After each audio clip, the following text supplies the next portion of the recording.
Assalamualaikum warahmatullahi wabarakatuh. Yang terhormat kepada dosen pengampu mata kuliah kajian IPA SD2, yaitu Ibu Nana Citra Lestari MPD. Kami dari kelompok 9 di sini akan mempresentasikan hasil kerja kami yang berjudul Hewan dan Proses Kehidupannya. Baiklah, saya akan memperkenalkan anggota kelompok 9, yaitu saya sendiri, Ripka Raimatunisa, Amelia Rahmi, dan Rizky Maulida.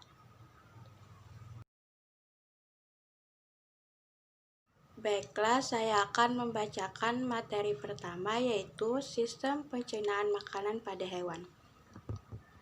1. Sistem pencernaan makanan pada hewan. Proses pencernaan makanan sangat penting sebelum makanan diabsorpsi atau diserap oleh dinding saluran pencernaan. Zat-zat makanan tidak dapat diserap dalam bentuk alami dan tidak berguna sebagai zat nutrisi sebelum proses pencernaan awal. Pada hewan invertebrata, alat pencernaan makanan pada umumnya sederhana, sedangkan hewan vertebrata memiliki pencernaan yang sempurna.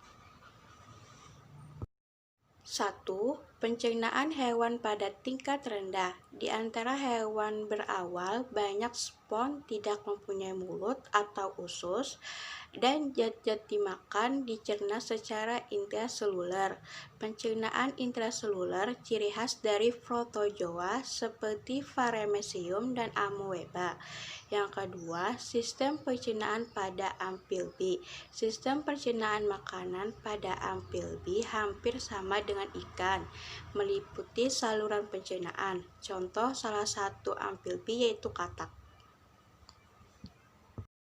Yang ketiga, sistem pencernaan pada apes. Hewan unggas memiliki pencernaan monogastrik, perut tunggal, yang berkapasitas kecil.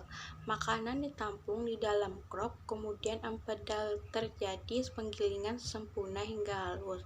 Makanan yang tadi tercerna akan keluar bersama ekskreta. Oleh karena itu, sisa pencernaan pada unggas berbentuk cair.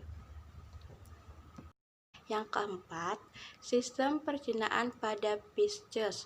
Saluran pencernaan pada ikan dimulai dari rongga mulut. Di dalam rongga mulut terdapat gigi-gigi kecil yang berbentuk kerucut pada geraham bawah dan lidah pada dasar mulut yang tidak dapat digerakkan serta banyak menghasilkan lendir tetapi tidak menghasilkan ludah. Yang kelima, sistem pencernaan pada reptil meliputi saluran pencernaan dan kelenjar pencernaan. Secara berturut-turut, saluran pencernaan reptil: 1. Rongga mulut, esofagus atau kerongkongan, vertikulus atau lambung, dan intestinum. Yang keenam, sistem pencernaan pada insekta. Terdapat dua jenis pencernaan pada serangga. 1.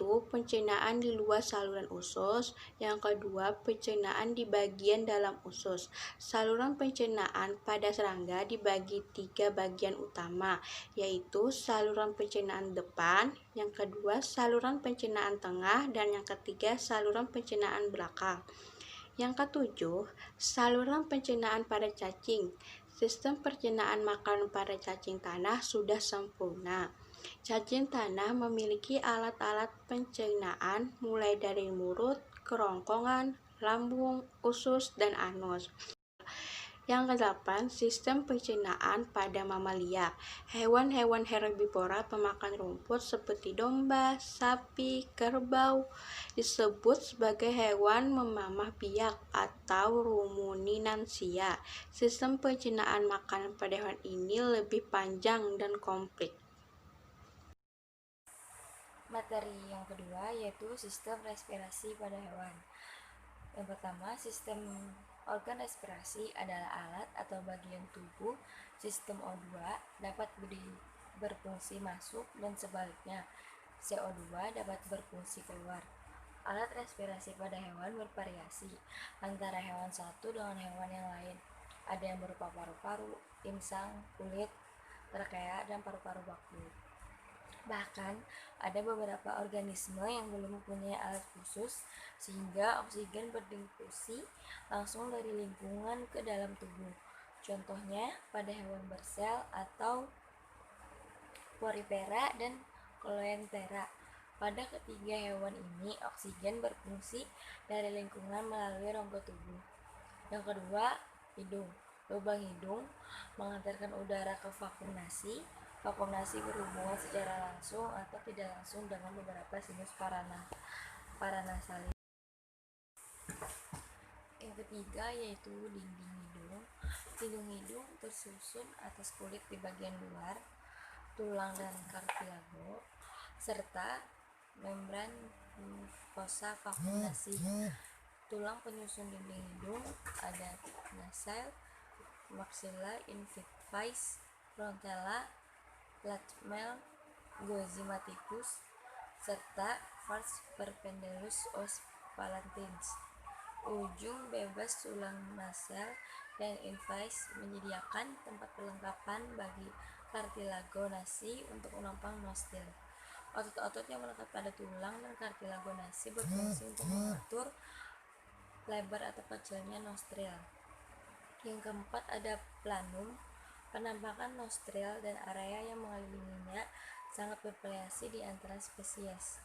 Yang pertama, pada karnivora dan ruminansia kecil membentuk planum nasalis karena hanya melibatkan kulit di sekitar nostril. Yang B, pada babi membentuk planum nostril karena membentuk bagian koncong atau moncong. Pada bagian sapi dan kuda terbentuk planum nasolabias karena melibatkan kulit bagian nasal dan bibir atas lebih masif. Selanjutnya yang kelima yaitu filtrum. Pada beberapa hewan di pertengahan bibir atas terdapat logokan atau alur dengan berbagai kedalaman yang disebut dengan filtrum. Yang keenam ada vakumnasi. Rantai vakumnasi merupakan atap dari vakum oris. Rantai vakumnasi dibentuk oleh Processus Platinus os invictus, proses Platinus of maxil dan part horizontal os plans. Bagian tulang tersebut dilapisi oleh mukosa nasalis di doralsnya dan mukosa di ventralnya. Yang ketujuh ada faring.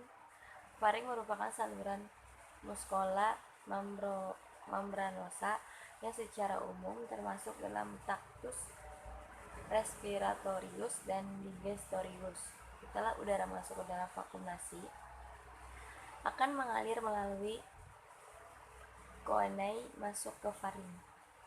Faring terletak di dorsal platanum nol, yaitu langit-langit lunak. Yang ke-8 ada sinus paranasalis, merupakan ruang udara yang diselimuti oleh membrana mukosa berasal dari tunas epitel nasal yang tumbuh ke dalam tulang.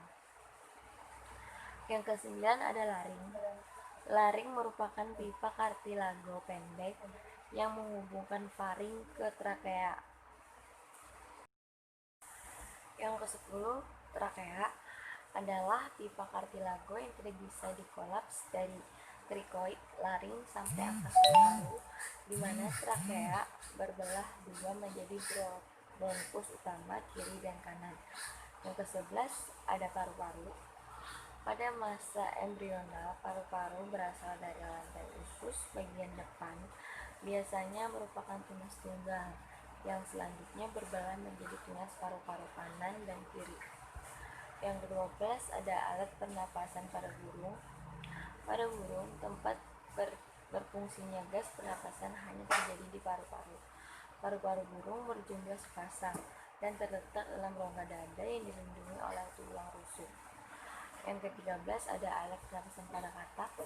Pada katak, oksigen berfungsi lewat selaput rongga mulut, kulit, dan paru-paru. Materi yang ketiga yaitu mengenai sistem transportasi pada hewan. Untuk mengangkut sari-sari makanan ke seluruh tubuh, dibutuhkan satu alat transportasi, yaitu darah. Yang pertama, pada apes atau burung mempunyai sistem transportasi hampir sama dengan sistem transportasi manusia.